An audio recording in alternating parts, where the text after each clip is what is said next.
Ntabwo ari publicité ya Green Card, ariko no munsi nagoma tuganire kuri Green Card. Itariki 3 Rusama 2025 harasohotse amaresultat ya Green Card. Benshi muri twebwe ntibazi bikurikira. Twagomba tugaruke gatoyi kuri histoire ya Green Card, turabire hamwe ese n'abantu boba batowe byoca bikurikira bigenda gute.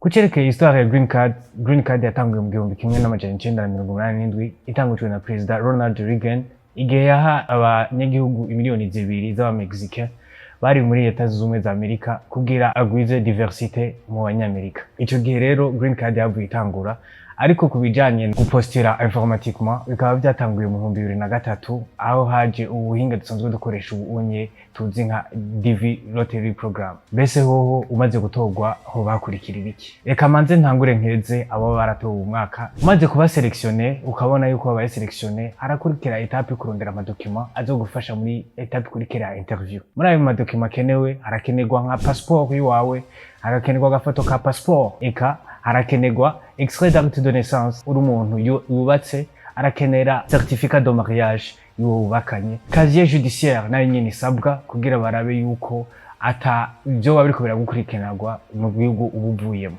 Harakenerwa na relevé bancaire yerekana yuko ushitse muri Amerika woshobora kubaho muri ako kanya utaboraronka akazi. N'abarundi benshi bamaze kuronka iyo visa ya Green Card ikabafasha kubaho muri Amerika.